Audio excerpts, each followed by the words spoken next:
Biggest reason Joe Flacco and the Bengals pulled off the upset. It definitely was Uncle Joe, man. Uncle Joe. See, Mike T knew something. He had that feeling. He was, why the fuck they do that? He knew it out the gate. He knew what Joe could do with that offense. So I feel him. But sometimes you get traded, right? Mid-season, you expected to start.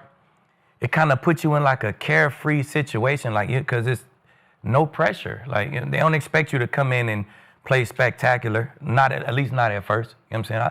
I've been traded mid-season. You get thrown right in the fire, and they let you learn on the fly. So it's really a carefree, no pressure situation because they don't even expect me to do good. I'm just out here running around like a chicken with my head cut off. You know what I'm saying? So sometimes that's good. You just hop in, play no pressure, man. That's exactly how Joe looked last night. It was carefree, man, and he went from looking like one of the worst quarterbacks in the league to one of the damn best quarterbacks in the league, like for real. So he had complete command of the offense last night, man. Whatever the defense wanted to do, Joe had an answer for that shit. So they want to play zone.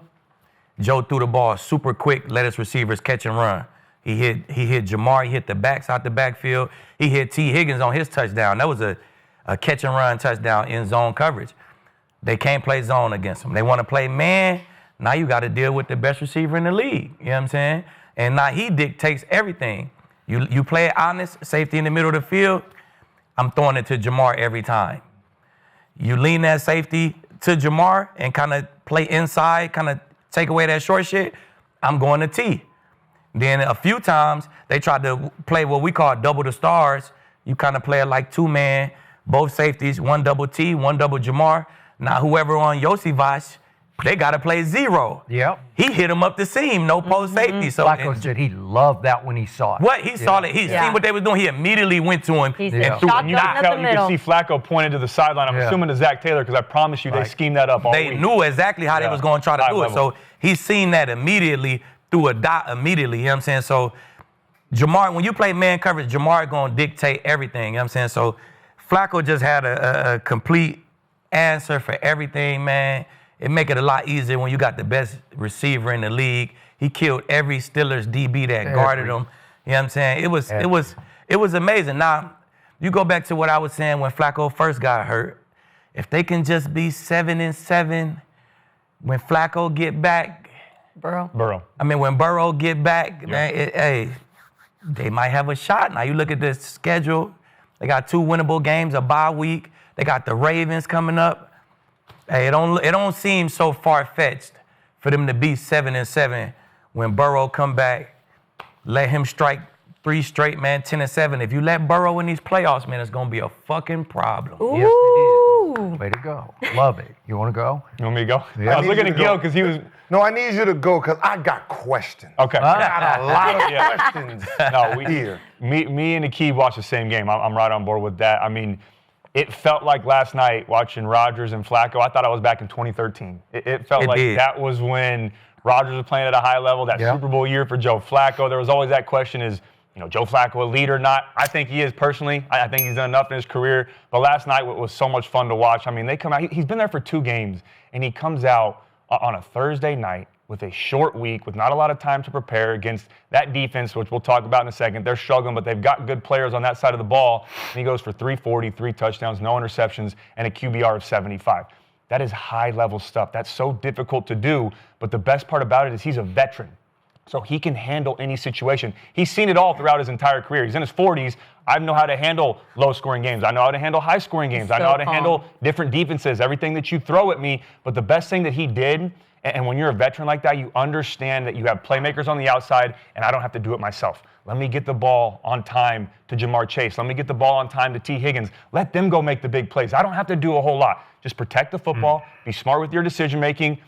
Shit, he even ran the ball last night. Did you see that? He had a Lamar Jackson zone read. He pulled it. No, I love that. I love that. It was busted. It was a busted play. Yeah, he did. And he said at the last second, he thought, well, I guess I'll keep it. Yeah, right? he said, I don't normally do this, but I'll do it. Looked like Lamar Jackson, the Ravens out there. Got them knees up. And that was the second to last drive of the game, too. That was a crucial point to take some time off the clock. But, yeah, that was great to see. But back to the playmaker part of it. I want to give all the credit to Joe Flacco, but being a quarterback, I know he'd say the same thing. It was the guys around him that really helped him excel, that made his job a lot easier. You have Jamar Chase, who's one of the best, if not the best wide receiver in the NFL, 16 for 161. Could have been more, too. He dropped a couple. Right. It could have been a lot more. Had a touchdown, and like you said, Akib, it didn't matter if it was Slay, if it was Ramsey, if it was Porter Jr. Murdered them all. Put anybody on me, I'm going to go win. And Flacco knew that. He said, I'm getting you the ball no matter what. And also, T. Higgins last night reminded you of how important it is to have a legit number 2 wide receiver in the NFL. Because these number 1s that are in the league, yeah, it's great to have those guys, but if you have a legit number 2 or a 1B like Higgins is, I think he could be a starter a couple other places in the NFL, be a true number 1. But when you have a number 2 like T. Higgins, that takes so much pressure off of Jamar Chase, and it puts so much pressure on the defense. And now you're stressed, and then you have Noah Fant you can get the ball to, and then Brown out of the backfield, and Yosevach, and all these different guys. But when you start with Chase and Higgins, it's great to see. The other group or the unit I have to give credit to, though, was that offensive line. I know we've been tough on them. When Burrow got hurt, we gave them a lot of shit, rightfully so. Yeah. They were struggling this year, but they played a dominant football game. TJ Watt was non-existent in this game. He had 1 sack late, but other than that, was nowhere to be found. This was the number 2 team in the league when it came to sacks, and they could not get any pressure on Joe Flacco. They had a great plan in place. They got everything done. So, yeah, it was great to see. Overall, you want to give credit to everyone else. I thought Rodgers did enough to win that game. He played well. Had 2 interceptions. The first one was bad. The second one, you can't put on him. Turner made a good play on the ball. Yeah. But that Steelers defense right now is a big problem, and Joe Flacco went out there and exposed them in that game. Yeah, Skip, how do you feel about the Steelers-Bengals game? All right. I need to know. Here, Skip. Thank you. You've been watching these guys forever. Let's cut to the chase, as in Jamar Chase, as in Chase Brown. That was a shameful performance by Mike Tomlin's defense, and I love Mike Tomlin, and I've said 1,000 times, if I could play the game you played, I would want to play for that man. He's the best interview in sports. He's the best coach interview on the sideline, at halftime, after the game, but that just stunk to me. These are the Pittsburgh freaking Steelers against a 40-year-old statue of a quarterback. The biggest statue of a quarterback in the National Football League right now is that guy. And yeah, I know he got lost for a second. Oh, everybody screwed up, including me. I think I better turn and run. And I give you, he ran for a first down. It didn't contribute to points, but it felt like a big play at that moment. Yeah. But are you kidding me? You touched on it.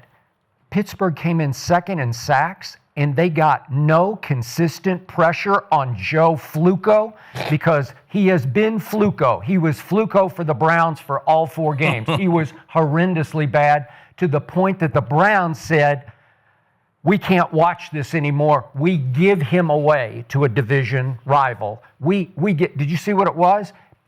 They just traded places from the 6th round to the 5th round. So you got to move up 1 round. That's what they got for Joe Flacco. And I've called him Flacco for a lot of years because when he was with Ray Lewis's bodyguard defense in the playoffs, he was sensational. He went 10-5 for the Ravens in the postseason with 25 touchdowns, only 10 interceptions. Then they gave him his money twice. They made him the highest paid. And once Ray retired, those last 4 years with the Ravens, Joe Flacco went 24-27. But if you let him stand back there and get his rhythm and get comfortable, he will still shred anybody because he's smart and he's got a really nice arm and he's got really great, like, nonchalant poise if you don't get any heat on him. And they did. Finally, TJ got him one time, and there were 2 sacks in the game, and I couldn't even remember the other one because it didn't matter. But you went and got Jalen Ramsey, and you went and got Darius Slay, and you got Joey Porter Jr., and Flacco just said, you know what? I don't care what defense you're playing. I'm just throwing it to that guy because that guy will beat anybody you put on him, 2 or 3 or 1. Whoever it is, I'm throwing it to that guy. 23 times he threw it to that guy. And frankly, Jamar I had him for 2 drops, and there was a 3rd pass that was up high, but he got his fingertips on him, and he is so good he should have caught that one too. So you could argue there were 3 other passes he should have caught. That's how much damage he was doing without catching every throw that he had. So I'm saying, what a sorry performance to let Flacco do that to you, and and with a game-winning drive.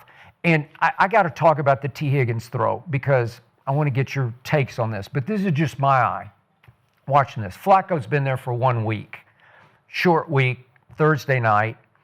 And on the play of the game to T. Higgins, obviously J. Ram's got him, and he's got clearly inside position because he's got him pinned up against the boundary, and they're just running stride for stride up the boundary.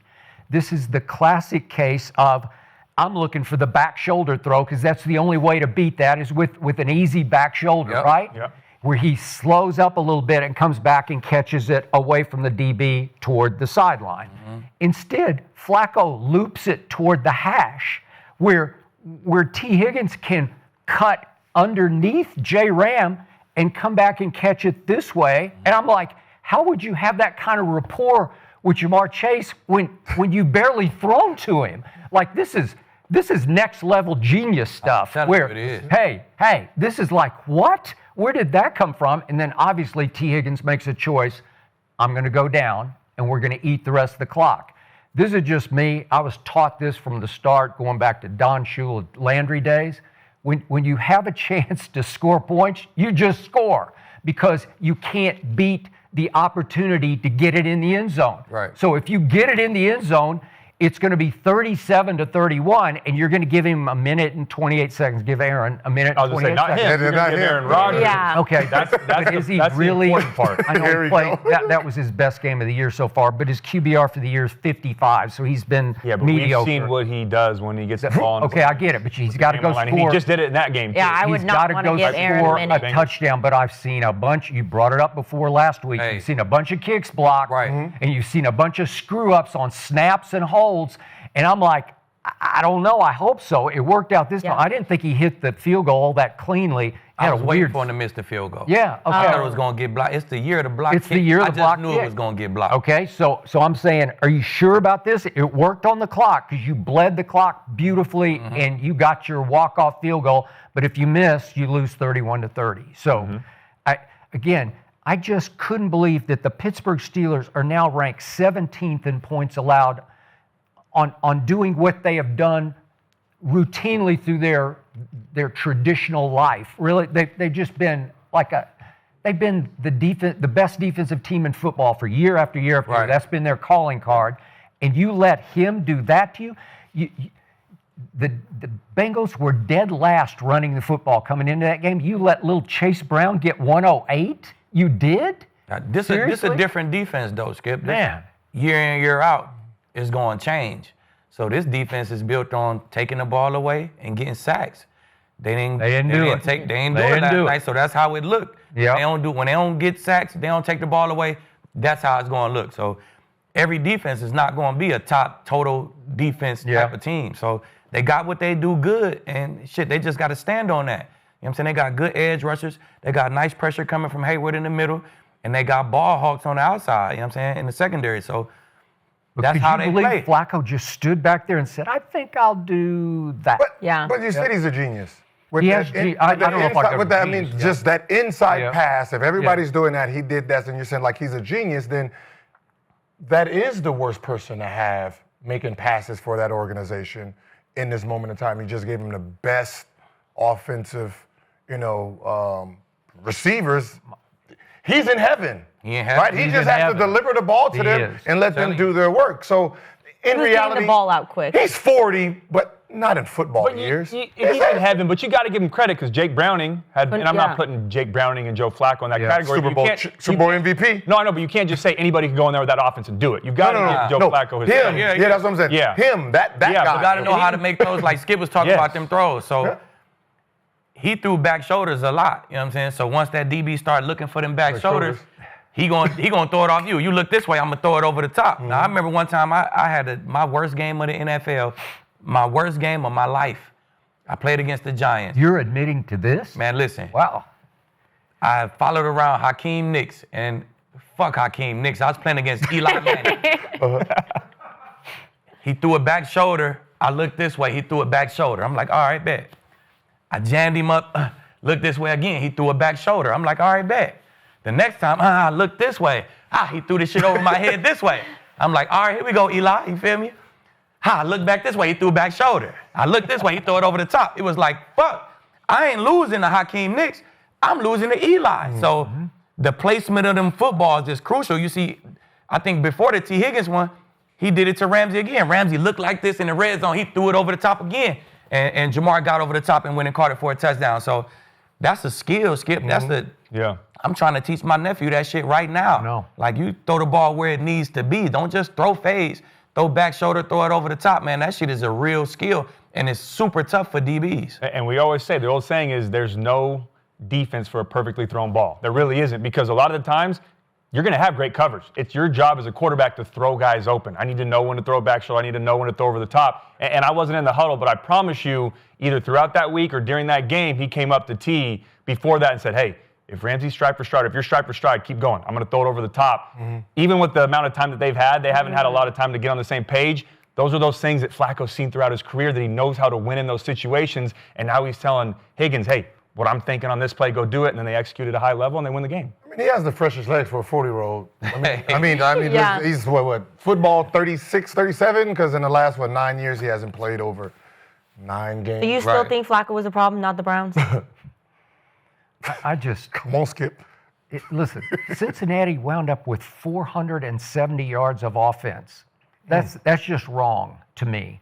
But you like Cincinnati. I like Cincinnati. I picked Cincinnati. You picked Cincinnati. And we are back in business. No, back in business. OC got a lot to do with that, man. Hey. Zach Taylor, he know how to call a game and be aggressive for what he got. Stefanski is like real safe, and it's more run game dominated, not a lot of shots. So it's a completely different offense being called. So here's what the Bengals have upcoming. They got 2 home games against the Jets and the Bears. A real good shot to win both those games, right? That's 6 wins, right? They hit a bye week, which is just another week of getting closer to... That's 5. Yeah. To getting closer to Burrow with the bye week. Mm-hmm. And then they come back at Pittsburgh, and it's just a rivalry, and they'll play well. I don't know if they can win the game. They'll probably lose. They'll probably lose that game. And then they got the Patriots at home, and I give them a real shot to beat New England, okay? Shot right there. New England's playing some good football. New England play a lot of man, too. Cody's like, no. That's the thing. With teams who play a lot of man, you're going to have a fucking problem with the Bengals. Thanksgiving night, as we're getting close to Joe Burrow's return in December, if that's true. Thanksgiving night, they go to Baltimore, and I'm sure Baltimore will be much healthier by then, and it will be a good game. I will bet you it'll be a battle, but I give Cincinnati a real good shot to win that game back in Joe's stomping grounds, Flacco's stomping grounds at Baltimore. So if they could do what we just said we think they can do, when Burrow comes back, they'll be right there at the top of this in the mix division, right? I know. So you're saying they can win the division, possibly? Heck yes. Shit. From what you saw from last night from the Steelers. Yeah, I mean they're so questionable on defense because T.J. Watt, they gave him that money, and then to your point, I couldnn find him last night. And Cincinnati hadn't been that good with the offensive line. I mean, I think that's 2 games where their defense looked just completely trash. They lost both trash. of them. All the rest of the games, that defense looked really good. So it's a momentum game, man. I mean, once the Bengals caught that momentum. And they didn't have Trey last night, so. Once the Bengals caught that momentum, the DBs like, damn, they can't stay in front. Like, it's a momentum game. Once that shit started going downhill, you could see how Pat Queen was calling the plays. Mad Dog won, bro. Come on. It's like, it just was body language. Yeah, the body language was bad. It was just rolling downhill. So, man, they'll get it together, man. I like that defense. That defense is not just trash. Yeah. By the way, last point on Flacco. This is his 7th team in 8 years. So it's not like he's gone places and just lit it up. He's just been bouncing and bouncing and bouncing. And then he did that to them on that stage. He caught that momentum, man. That's Super Bowl MVP for a reason. Hey. You got to like him now, right? Because you love Cincinnati, so you got to cheer for him for at least about 4 or 5 more weeks. Yeah. Go ahead. On that play, going down instead of going for the touchdown, right? Who's making that decision? He did. He made that decision. So, no, so he could have, but you're normally told on the sideline, or back to the communication thing, get out of bounds. If Zach Taylor, which I'm with you, I don't know, Skip, because I can see both sides. You can make an argument for both. And that's go score because it's not always guaranteed. You could muff a snap. You could fumble the next play. Yeah. You could try to center it and drop the ball. You could get the kick block. There's so many things that can happen. It wasn't a red zone play though, where you'd caution everybody in the huddle. Yeah, Let's just so go that's down what that's here. what I'm saying is that they're normally in the headset. The coach would say, "Hey, let's run this play. If we get the first, tell them to get down, stay in bounds, get down. Right? Let's force him to burn some timeouts, or let's take some time off the clock." But I don't know if he would have done that far out. Normally, you do that when you're closer to the end zone, get a couple yards, get down, just to force him to take some time out. So I don't know. It could have been Higgins on himself. I don't know if he would have done that, but how this season's been going, if I'm the head coach, I'm not telling you to do that. Like it's something spooky about block kicks this year. I done seen anything more block kicks. It's halfway through the Absolutely. season. I guarantee you, I don't know the facts. Kenzie probably could look that shit up. But I guarantee you, it's the most block kicks in NFL history, and we ain't even halfway through the season. Let's look it up. I guarantee you, bro. If you have the lead in that situation, though, non-negotiable. Go down, game's over. Okay, so no. In that situation, right? If there's 10 times you can do this, knowing who the quarterback is. If it's Aaron Rodgers, if it's Brady, if it's Baker Mayfield, if it's guys like Don't do that. No. What I'm saying, Don't do that. No, what I'm saying, if it's guys that when their back is against the wall, they just play. They play football, right? There's some guys that you don't want them with the ball with 1 minute left, and they just get to just play. Right? You want that scary OC calling little stuff, like guys who can I can fling it, Aaron Rodgers, Brett Favre. Do you give them a minute, or do you always play the smart route and go for the field goal versus scoring and then giving these guys that opportunity? I think it's always tougher for you to drive down and go get a touchdown. If we could put points on the board, score the fucking touchdown, man. I'm scoring a touchdown. So y'all trying? Okay. I'm scoring. That's me personally. Even no matter who the quarterback is. I wouldn't give a fuck who the quarterback is. It's hard to drive down and get a touchdown.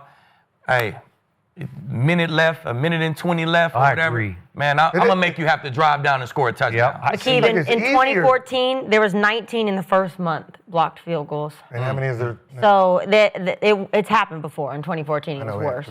But it's worse since in 12 years. Right. That is the biggest thing, though, that you said, Gil, because the context matters. Yeah, If it's not Aaron Rodgers on the other side of the field, and he hadn't just done that the previous series, went down and scored and threw a dot to Freiermuth. Okay, but I wouldn't risk it again. They busted. They're overrunning. They're just like chicken with head cut off. That's usually what happens when you have a big play. Somebody overrun or bust the coverage or get his ass roasted, or, you know what I'm saying? That's usually what happens. He's done it he avoided the rush, was falling left, and threw a dot to Freiermuth. There's not a lot of guys in the league, even with Rodgers being 41, that can still do that. That's very impressive. But the other thing with that is that, okay, you only needed a field goal. That's a big factor. If they needed to go down and score a touchdown after you scored, then maybe, that's where you can argue, okay, go score, because that forces them to have to go get points. But now if you go down, you guarantee he's not going to touch the ball again. It's still a chance if you're not going to make it. But if I'm in that situation, I still think I do what T. Higgins did, because you take the ball out of Aaron Rodgers' hands. You don't give him time to go down and make a play, because even if he doesn't get in field goal range, which it wouldn't have mattered anyways if he scored a touchdown, but he could still throw it 70 yards in the air. He is very good at understanding those Hail Marys and how to execute them and all those things on his track record. I know those are luck, but you also have to know how to put the ball in position to make that play. So the fact that it was Aaron Rodgers, I'm 51-49. That's how close it is, but I'm fine with what Higgins did. I don't mind that. Who knows? What happened was they won the game, and we might see the Bengals in the playoff. They might win the division. And by the way, I was hoping that Dallas could trade for Trey Hendrickson, who didn't play last night. I was thinking, did they keep him out just because they're about to trade him? And then after that happened, there's no way they're going to trade him. No way. Because they got a real shot now. Yep. So. Well, let's move on, though. Let's talk about some drama of a player that Skip has been happy to see off of his team, because he does.